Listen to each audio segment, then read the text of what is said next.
बात जरा भारत और चीन की भी करते हैं, क्योंकि इसका मामला लद्दाख के साथ जुड़ा हुआ है और लद्दाख की सरहद से एक अच्छी खबर इस वक्त सामने आ रही है। भारत और चीन के दरमियान 16वें दौर की बातचीत के बाद LAC पर अफवाज के बीच इनखला का अमल शुरू हो सकता है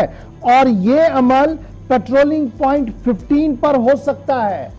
जराया अस्करी और दिफाई जराया जो हमें कंफर्म कर रहे हैं कि भारत और चीन इस बात पर मुत्तफिक हुए हैं कि ट्रूप्स जो वहां पर लगे हैं, जो अफवाज वहां पर है पेट्रोलिंग पॉइंट 15 पर, यहां पर डिसएंगेजमेंट हो, यहां पर फौजी इनखला हो और लगभग जो गुज़श्ता दिनों मीटिंग हुई है उस मीटिंग के अंदर चीन ने असूली तौर पर इस बात को मान लिया है। जराया जो अस्करी जराया है वो हमें इस बात की तस्दीक कर रहे हैं। एक तरफ से यह अच्छी खबर लद्दाख के लिए है, वहीं पर चीन इस मीटिंग से पहले और इस मीटिंग के बाद क्या कुछ कर रहा है। चीन की तरफ से लाइन ऑफ एक्चुअल कंट्रोल के आसपास इलाकों के अंदर एक बार फिर एयर ड्रिल को तेज कर दिया है, यानी फिजाई मशकें जो हैं वो तेज कर दी हैं। भारतीय एयरफोर्स की तरफ से आपको याद होगा कि गुज़श्ता 2 दिन के दौरान लगातार बयान दिए गए, कहा गया कि इस जारियत का माकूल मुनासिब जवाब भी दिया जा रहा है और अभी तक ये सारा उनकी अपनी फिजाई हदूद के अंदर हो रहा है। अगर खिलाफ वर्जी करने की कोशिश की गई तो मुंह तोड़ जवाब दिया जाएगा।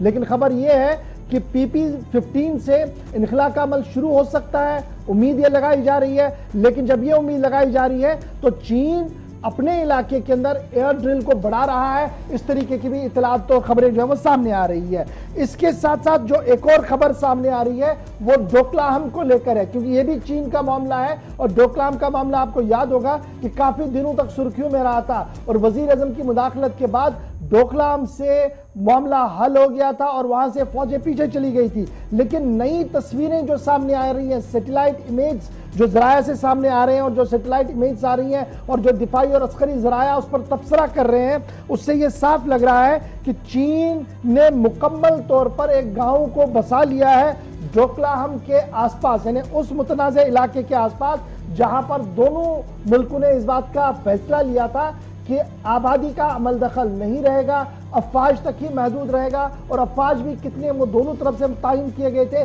लेकिन सैटेलाइट इमेज से ये बता रही है और कुछ टेलीविजन चैनल्स की डिबेट से इस बात का पता लग रहा है कि चीनी अफवाज ने डोकलाम के पास एक मुकम्मल तौर पर गांव बनाने का मन बनाया है और तस्वीरें वहां से सामने आ रही है। और चीन की तरफ से पंगड़ा जो भूटान टेरिटरी के पास का इलाका है, सैटेलाइट इमेज ये बता रही है कि फुल फ्लेज्ड गांव बसा लिया है, मकान वहां पर बनाए गए हैं, गाड़ियों को पार्क होते हुए देखा गया है और लगातार अब आने जाने वाले मामलों को भी वहां पर बनाया जा रहा है। तकरीबन 10 किलोमीटर भूटान के आसपास के इलाके के अंदर ये सारा मामला जो है वो देखने को मिल रहा है। भारत ने इस पर पहले भी एतराज किया था। तो 2 अच्छी खबरें हैं, एक तरफ से PP-15 से फौजी इनखला हो रहा है, 2 बुरी खबरें हैं कि फौजी मशकें तेज कर दी हैं चीन ने अपने फिदाई हदूदी इलाकों के अंदर। वहां पर भारत की तरफ से यह साफ कर दिया है कि फौज की वो पूरे अलर्ट है। लेकिन डोकलाम से खबर जो सैटेलाइट इमेज सामने आ रही है वो ये बता रही है कि शायद एक और गांव का कयाम भूटान के पास के इलाकों के अंदर बना दिया गया है, जिसको लेकर भारत सरकार पहले ही अपना एतराज जता चुकी थी।